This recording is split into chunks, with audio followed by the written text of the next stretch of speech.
Hello friends, good evening. কেমন আছো সবাই? আশা করি সবাই খুব ভালো আছো, আর আমিও খুব ভালো আছি। সন্ধ্যাবেলা চলে এসেছি তোমাদের কাছে আরেকটি ভিডিও নিয়ে। এই যে সন্ধ্যাবেলা ছেলেরা পড়তে গেছিলো, পড়ে বাড়ি এসছে।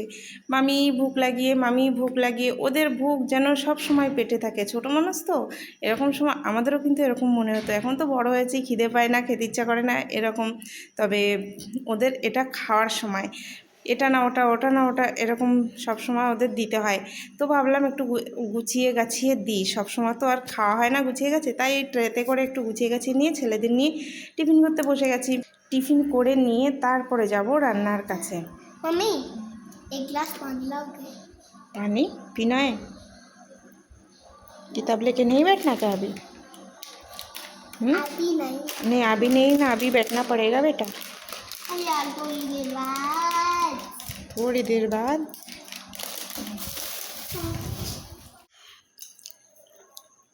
मिर्ची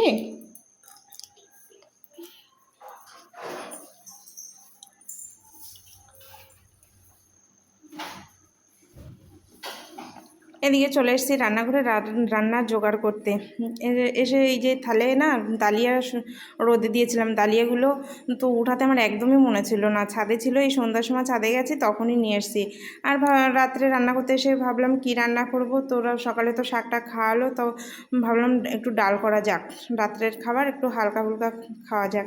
তো ডাল ছিল না, ছেলেকে দিয়ে আনালাম। আর এই দেখো আমার নানু বাবার কাজ কি করছে, আমার কাজে হেল্প করছে। দেখো এরকম করে, কথা শোনে না একটুও। এই নটখট কানা আমার একটুও কথা শোনে না, খুব দুষ্টুমি করে। আর আমি যদি ভাবি যে আমি তাড়াতাড়ি করে কাজ সারবো, আমার জলদি জলদি করতে হবে, আর এই দুষ্টুর জন্য আমি সব সময় লেট হয়ে যাই।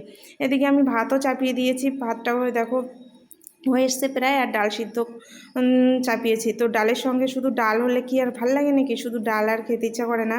তো ভাবছি ডালের সঙ্গে একটু আলু ভাজা করব। তো এই আলুগুলো একটু কেটে কুটে নিচ্ছিলাম। আলু ভাজা আর ডাল, আর সাথে যদি পাঁপড় থাকে তাহলে তো কিন্তু আরোই ভাল লাগে বেশি। তো কি হবে, এখন আর পাঁপড় নেইও ঘরে, আর পাঁপড়টা হবেও না। তো ওই আলু ভাজা দিয়েই কাজ চালাতে হবে। আর না অনেকটা রাত হয়ে গেছে কিন্তু জানো। আর আমি রান্না করতে বসেও কিন্তু ঠিকঠাকভাবে রান্না করতে পারি না। এই যে পেছন দিয়ে আসে, এই নিচেটা রান্না করি তো পেছন দিয়ে ছেলেরা দৌড়ে এসে আমার উপর ঝাপটে পড়ে, না কোথায় কি লাগে, এরকম ভয় ভয় থাকতে হয় সবসময়। যে ডাল সিদ্ধ হয়ে গেছে, আলুটা ভেজে নিয়ে তারপরে ডালটা ফোড়ন দেবো। আর ভাতটাও কিন্তু আমার আগে হয়ে গেছে।